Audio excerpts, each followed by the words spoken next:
رب اشرح لي صدري ويسر لي أمري واحلل عقدة من لساني يفقهوا قولي ربنا زدنا علما.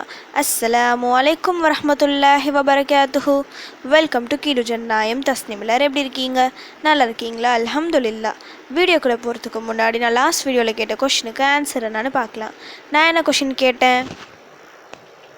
12 ரக்காத் சுன்னத் தொழுகைகளை நான் கைவிட்டதே இல்லை என்று சொன்ன நபி தோழர் யார்? இதுக்கான ஆன்சர் ஹபீபா ரலியல்லாஹு அன்ஹு. நம்முடைய வாழ்வாதாரத்தை சட்டென உயர்த்தக்கூடிய பவர்ஃபுல்லான ஒரு வார்த்தையை தான் இன்றைக்கி நான் சொல்ல போகிறேன்.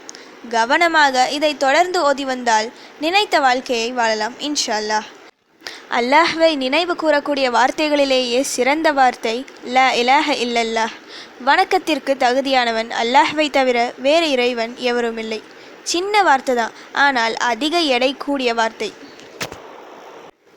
7 வானம் பூமி இவை அனைத்தையும் தராசின் ஒரு தட்டிலும் லா இலாஹ இல்லல்லாஹ் என்ற வார்த்தையை தராசின் மறு தட்டிலும் வைக்கப்பட்டால் இந்த தட்டு தான் கனம் கூடியதாக இருக்கும்.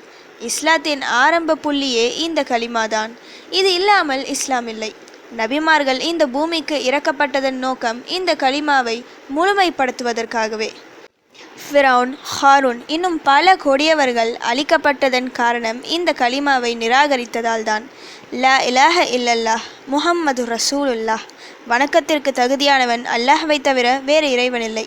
முஹம்மது நபி ஸல்லல்லாஹு அலைஹி வஸல்லம் அவர்கள் இறைவனின் தூதராக இருக்கின்றார்கள் என நான் சாட்சி கூறுகிறேன் என்ற இந்த கலிமாவை ஒருவர் மனதார சொல்லிவிட்டால் போதும், அவர் முஸ்லீம் ஆகிவிடுவார்.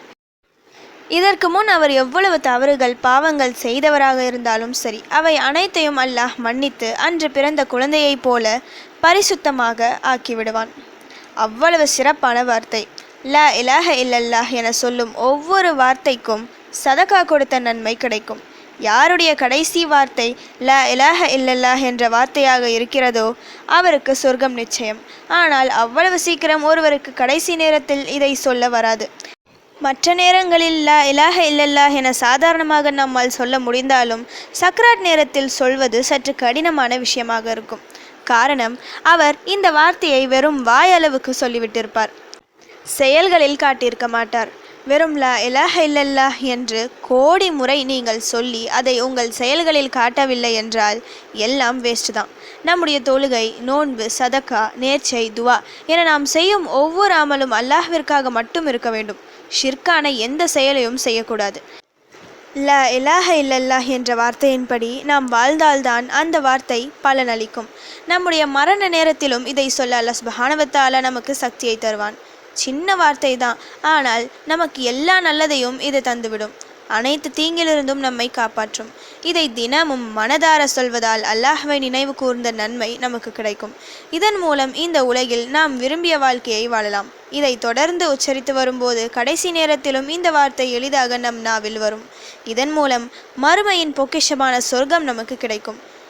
இன்று முதல் லா இலாஹ இல்லல்லாஹ் என்ற வார்த்தையை முடிந்த அளவு சொல்லுங்க. வானம் பூமியில் உள்ள அனைத்து செல்வங்களையும் அல்லாஹ் உங்கள் காலடியில் கொண்டு வருவான் இன்ஷா அல்லாஹ். ஓகே, இப்போ ஃபைனலி கொஷின் டைம். இப்னு உமர் ரலியல்லாஹு அன்ஹு அவர்களுடைய எத்தனையாவது வயதில் போரில் கலந்து கொள்ள நபி ஸல்லல்லாஹு அலைஹி வஸல்லம் அவர்கள் அனுமதித்தார்கள்? இதுதான் இன்னைக்கான கொஷின். இதுக்கு உங்களுக்கு ஆன்சர் தெரிஞ்சா ப்ளீஸ் கமெண்ட் பண்ணுங்கள். அப்படி இல்லைனா ப்ளீஸ் வெயிட் பண்ணுங்கள், நான் நெக்ஸ்ட் வீடியோ போஸ்ட் பண்ணுற வரைக்கும். சுப்ஹான ரப்பிக ரப்பில் இஸ்ஸத்தி அம்மா யசிஃபூன வஸ்ஸலாமு அலல் முர்சலீன் வல்ஹம்துலில்லாஹி ரப்பில் ஆலமீன். அஸ்ஸலாமு அலைக்கும் வரஹ்மத்துல்லாஹி வபரகாத்துஹு.